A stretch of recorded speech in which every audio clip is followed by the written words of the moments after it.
Hi guys, welcome back to Scott Family Homestead. If you are a subscriber, we're so happy to see you. And if you are new to our channel, a little bit about ourselves. We are homesteading in northern Wisconsin. It's the two of us and our 4 children, most of which are very young. They're all under 10 years old. Ryan works full-time as a software engineer, and I am home with the kids. And beyond that, we are farming, an old dairy farm. We got our old dairy barn up here. We do beef, dairy, chickens, all the things, gardens, and we're so happy that you're here. Those of you who have followed us for a while may have noticed that we have not been on social media and YouTube for a little while, and that is because about a month ago, Ryan actually woke up one morning talking a whole lot of nonsense, laughing a lot. We were very confused, and ended up taking him into the ER where they found out that he had had a stroke. Yeah, it was really kind of strange because like you wake up and like my brain was working fine. I was like able to see the experiences and like I knew what I wanted to say, but when I went to actually say something, it like in my head made sense, and then when it came out it was like completely wrong, and it made me laugh because I thought it was funny. I was like, why am I even saying this stuff? And I would laugh and I felt a little bit off balance, and I was like, whatever, like this is just gonna like go away. It's not a big deal. And then Christine eventually was like, hey, what are our kids' names? And the 2 oldest I got right, and then the 2 youngest I could not even come up with anything that was close to their name. So That's when we realized it was a real problem. So this had happened as soon as we woke up in the morning, and we were both super tired. We were getting up to get the kids. We've got 2 kids that go to school, and so we were getting up to get them ready for school, and there's just a whole lot of confusion for a little while. Got to the ER where they diagnosed him with a stroke. They do further testing from there, and what they actually found, they did an echocardiogram and found that he has a hole in his heart that allowed a blood clot to transfer through his heart and go straight to his brain. So we're in the process of navigating the health system and trying to get that taken care of. When you live in a rural area, it takes a very long time to get appointments and get things moving.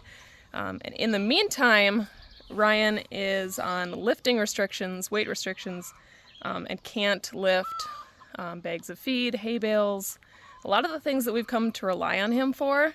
And so that has really thrown us into a whole new realm here. yeah, this is probably the worst time of year for this to happen. I mean, we're trying to gear up on all these different projects. We've got the high tunnel build.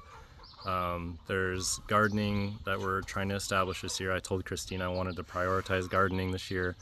And this is the time to be doing it, and let alone just the daily maintenance of everything.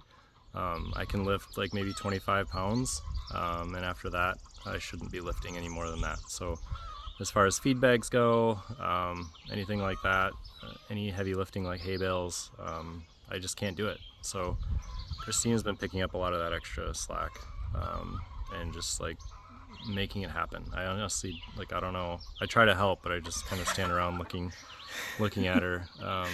It's kind of crazy how much she's been able to pick up and do.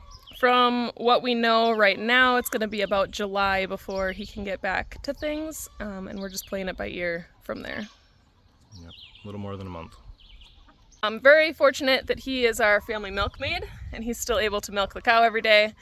So he's going to go off and do that, and then I'll walk you through and show you all the animals. We've had a few changes and some exciting things happening on the farm. So I'm going to show you my morning routine, taking care of all the animals, and he's going to go head to the barn. Sounds good. Bye, guys. I'm headed into the milk house. This is where we keep all of our feed. The 2 animals that are the most demanding for food in the morning are the meat birds and the pigs. So we lost one of our pigs. He was really declining, and his mom had kind of pushed him out. She wouldn't let him nurse anymore. We tried to do a bunch of different things. We brought in a vet on it, treated him with kind of a last-ditch effort, and he got better. And then one day we went in there and he had passed away overnight. I don't really know. I think he probably had something going on internally. Look at these chickens. They're just lining up. He fell way behind on growth, and so we ended up losing him.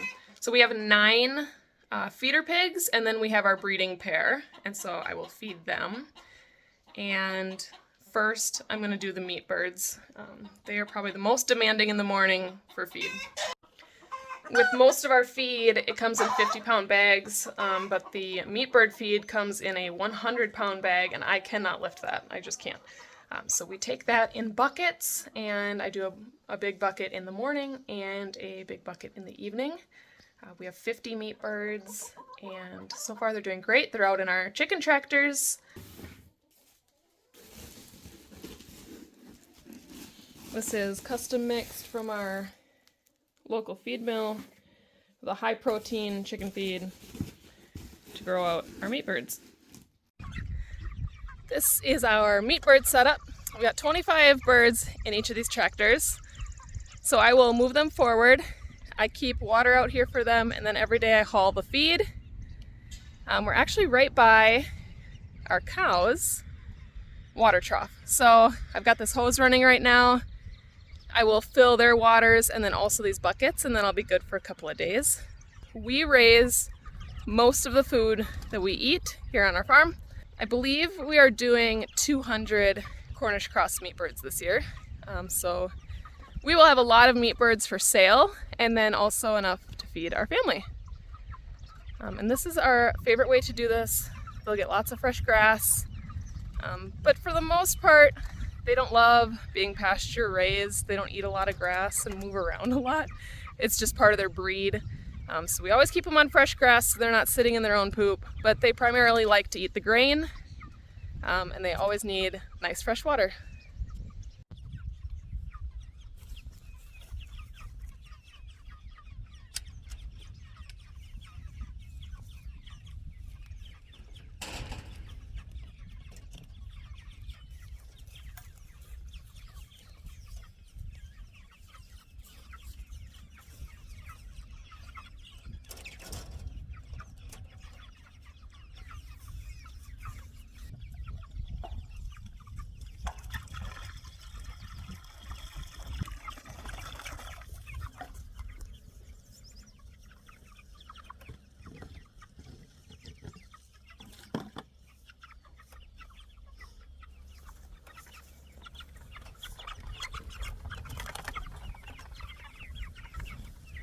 These guys have just shy of 3 weeks left, so they're gonna be some big birds.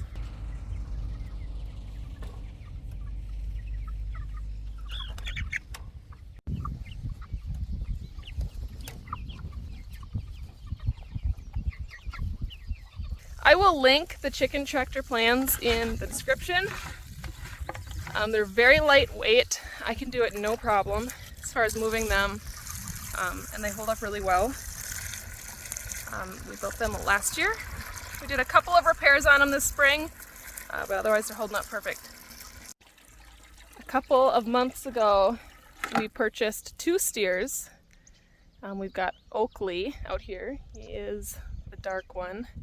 This is Alder, so we're doing a tree-themed naming this year.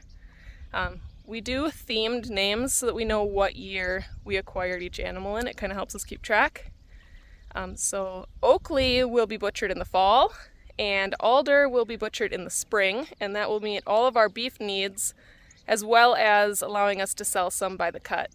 They're coming over because they think I have hay. They're actually off of hay now as of this week. They've got lots of good grass. We kind of weaned them off of the hay and onto the grass. Lots of mineral supplement to make sure that they didn't get any issues from switching over to the grass, but they're doing just fine. And my bucket is full. All right, now we can move on to the next project, which is going to be the pigs.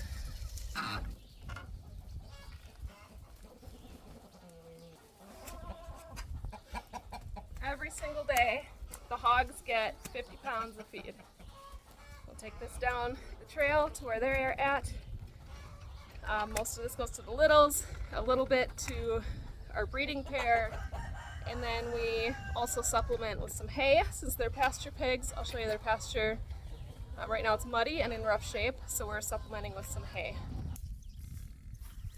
These guys recognize me as the feed lady, so they're all lined up and waiting.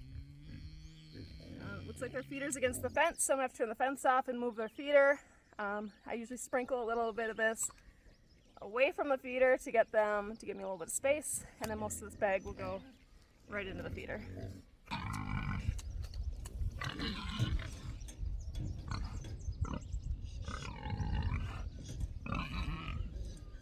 You can see these guys are pretty wet over here.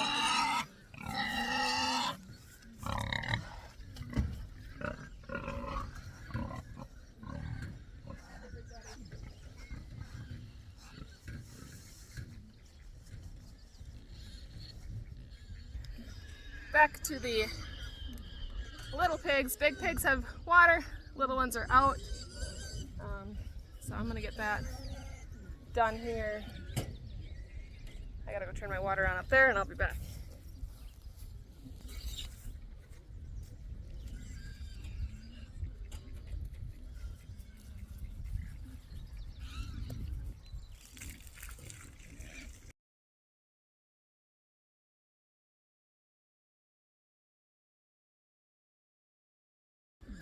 So our breeding pair should be bred right now.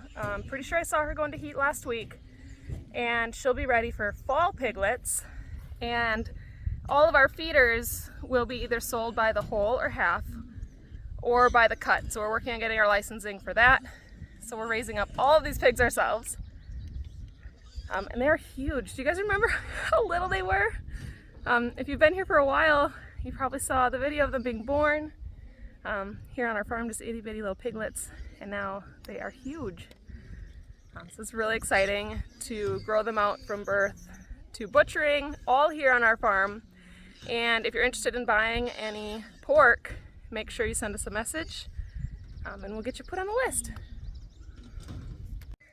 So we got a ton of rain yesterday. You can see our breeding pair is currently in this fenced area. And it is very wet, but by the end of today it will dry out quite a bit. It has really good drainage, at least. Our littles have more space over here, but what I'm gonna do, I'm gonna grab this back corner that's way back there. I'm gonna pull it forward in front of all this water mess, and I'm gonna give them more fresh green grass out this direction. I'm going to try to do it while they're eating and occupied, and maybe they will leave me alone. And their water is also filling up, so this is a good time, since I'm just out here waiting anyways, to give them a little more pasture.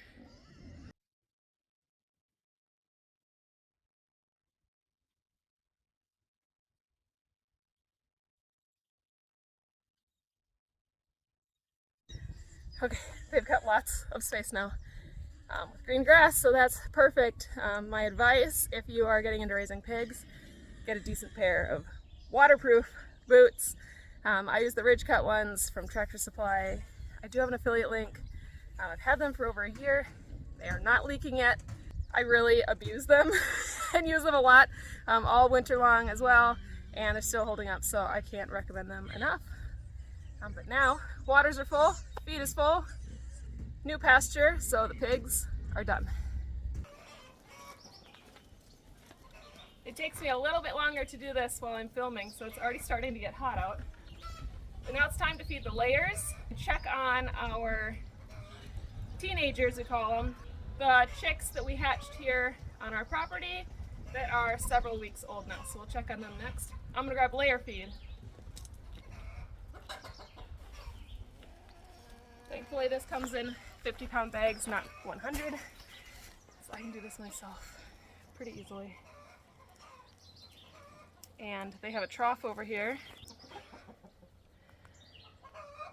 I can fill this up pretty full,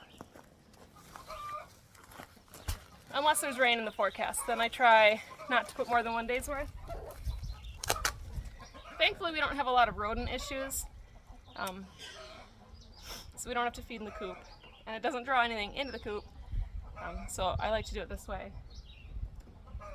We've got enough chickens that they keep everything else away during the day.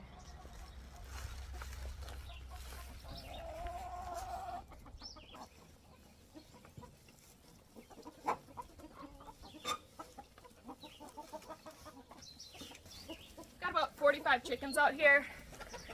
This bag of feed will last us about 5 to 7 days because they mostly free range anyways. But they sure do like their grain. They get into my gardens if they don't have it, so. Now they're all set. I will go into the coop and quickly show you our littles. So here they are, under the droppings board. They have their own little brooders down here. They're no longer on heat because they're getting pretty big. But this allows the big chickens to see them. But they are perfectly safe in here. So these are our oldest. They were hatched out in March. And then these are the younger ones. Looks like everybody needs water. Just have these clips on here.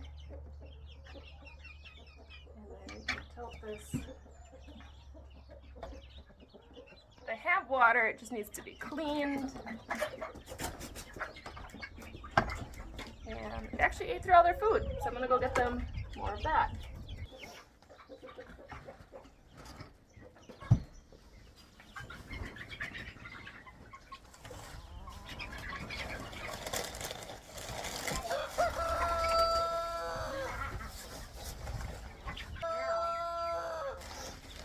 My helper just came in. I'll take that. It's in between classes, so he filled up my feed for me. New bedding. Water's cleaned out. Now I just have to do the other ones. These bigger ones here are very close to being ready to be integrated into the flock. I have one mean rooster I want to get rid of before I do that. But otherwise, the big chickens have been able to see these guys for long enough that they should be able to be let out. And then they'll kind of figure out their pecking order at that point. But that's why I like these boxes. They can see each other. They're nice and isolated and safe from the bigger chickens, but they have a chance to all get used to each other.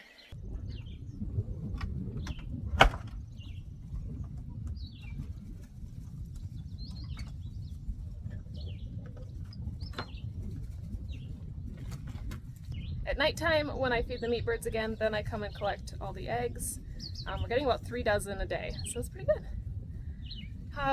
That is most of my animal chores. The only thing left is the exciting one, which is checking Suki. We are on calf watch. So let's head over to our other field and I will show you what we've got going on out there. Looks like Ryan is all done with milking. So he's off to his day job. Micah, did you want to come with? We have a field back over here. There's a little marsh in between. And it's not fenced yet, but we have temporary fencing up. And that's where we have our heifers. And we have Suki, who should be calving pretty soon. We get to go through the prettiest part of the property. Little trail we made last year that goes to our other field. And everything is in full bloom and it smells so good. I wish you guys could smell it. It is fantastic.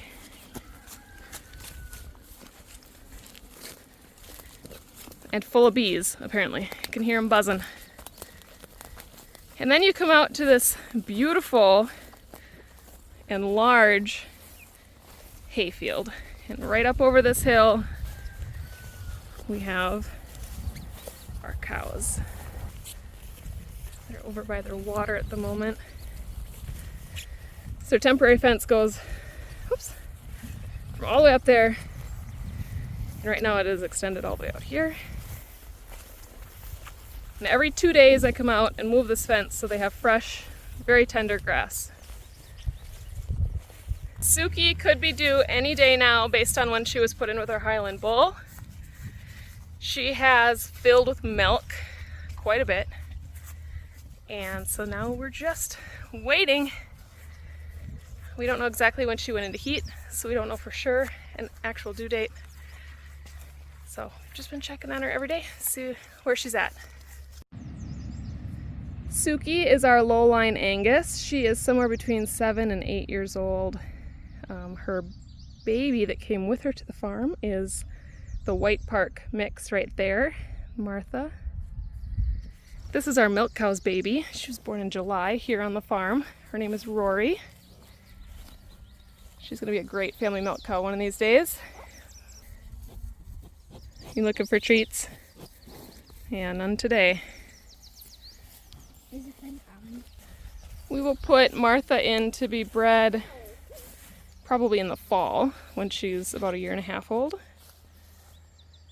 And let's see if we can check out Suki. Man, every time I think her bag can't get any bigger for a beef breed.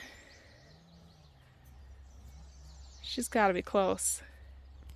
I keep saying that. I thought she was due like in February. I thought maybe she came to us bred because she was so huge. She has the biggest bump. But she's just a big girl.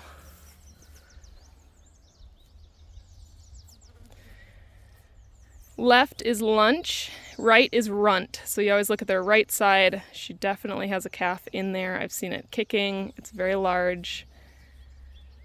And major change in her udder over the last couple weeks. And now we just wait. How you doing, Mama?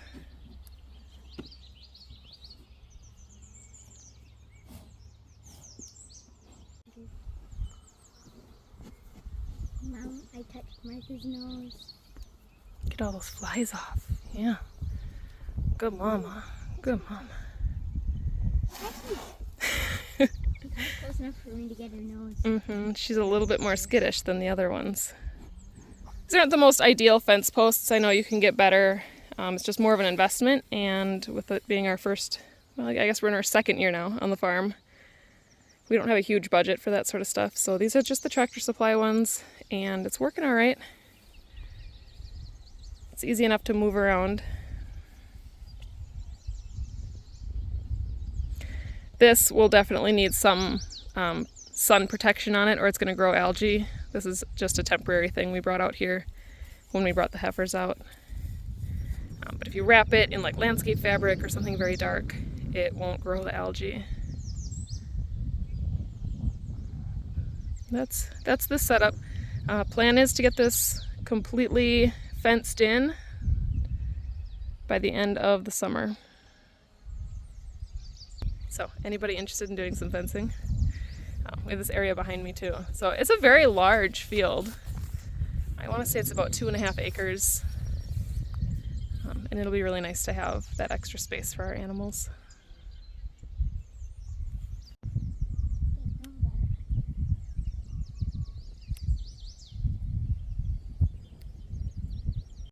So we need a tree-related name for Suki's baby. So I'm looking for a boy's name and a girl's name. If you have any good ideas, leave them in the comments. I'd love to hear it.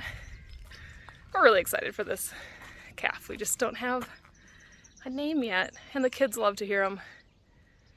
I'd love for one of you guys to help us pick a name, so that's really fun. And we come through our perennial garden here. Most of this was planted by the previous owners, and it is absolutely beautiful. So many things coming up now. I'm really excited for the irises because they are coming soon. I've got so much good stuff in here, but right next to our perennial garden is where we have our rabbits. We have 2 rabbits, and one is a mini Rex. His name is Marbles. That was the name he had when we picked him up.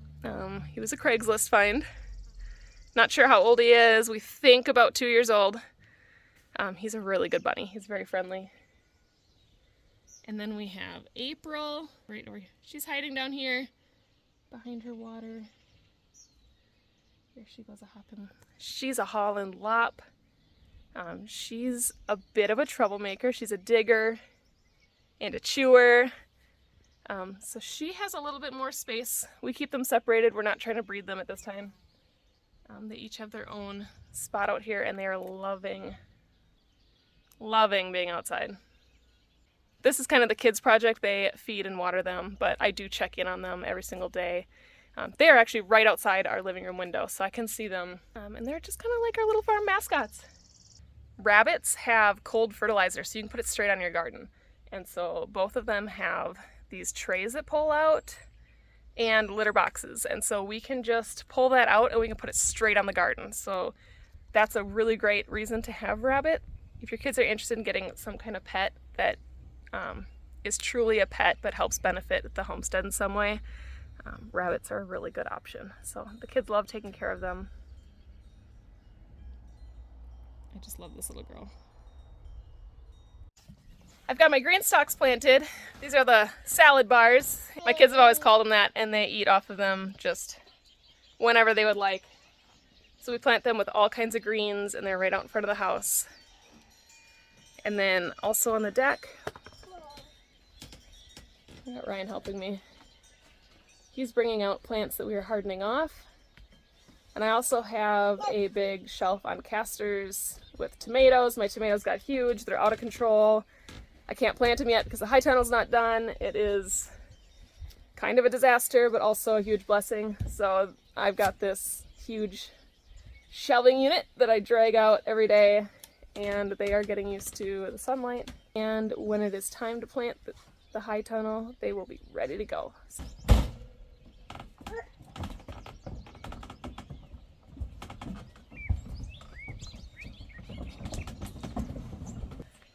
It would take me forever to haul every single one of these trays out. So this has turned out to be a really good system. Yay! I try to do all of my animal chores and plant chores in the morning. And then in the afternoon, I try to work on a project of some sort. So I have a couple of things going on right now. I just cut down some trees in the barnyard back here. And I want to get this all reseeded where they wore it down. In here is just Lorelei right now, and then all of the boys are out further with a fence, and we'll put Lorelei out there in a little bit. So they are off of this, and I can reseed it now. In the barnyard, I have to clean up the trees that I cut down, and then I can reseed that as well. So that's one of the projects that I'm working on. The other one is this here is going to be a farm stand. Got some stuff piled on it here, but I'm going to put decking on the front and build a table for the inside. Right now we just sell eggs in a cooler out by the end of the road, but I'm hoping to do plants and eventually produce. And so I'm working on that project as well. I have all the lumber, I have everything I need. It's just a matter of doing the project while also watching two kids while Ryan works. Been a task. Then anybody who has a homestead probably knows this, but you always have your weekend projects. So these are my weekday projects: cutting down trees, trimming stuff up, farm stand, fixing pastures, moving cows, all that sort of thing is weekday projects. Our weekend project is over here, our high tunnel. This is the glacier style greenhouse. It comes to a peak up there from Growers Solution. It is 48 feet long and 30 feet wide, and it is going to be a huge growing space for all of my tomatoes and peppers, things that just don't grow quite as well here in northern Wisconsin. And then I have this huge garden next to it. This is the one that I'm working on planting. I've got all my cool weather stuff in there. I've got a lot of seeds in there. This is our big weekend project. This is the one we need help with. So we kind of have to wait until people are available. Ryan, like I said earlier, can't lift anything heavy. And this is just a huge project. And I can't do it on my own, obviously. So this is the one that we are getting help with. Whenever people have time to offer a little bit of their time and energy. So I'm extremely grateful for every single person that has helped us while Ryan has been out of commission. It's been a huge change, a huge adjustment. We talked about this yesterday, Ryan and I, and our conclusion was just everything is hard. Right now, everything is hard. So much harder than we thought this year would be. We're still making huge progress and we're really proud, but everything is hard. Thank you for coming along with me today and seeing kind of my morning routine. We've got more content to come. It's been a little bit slow going. Filming things while also having all this responsibility has been a little bit difficult, but I'm trying to get back into it. I would appreciate so much if you guys could subscribe to the channel, keep up to date with us. We love sharing our farm and our homestead. We are first generation farmers. We are learning so much as we go. We've been doing this for a little over 10 years, but only just got to our dream farm about a year ago, so we're expanding super quickly. It has been a huge adventure, and YouTube has been a big part of our expansion as well. We're so happy that you guys are here. We appreciate every single one of you so much. Anyways, thank you for watching today, and I'll catch you on the next one. Bye, guys.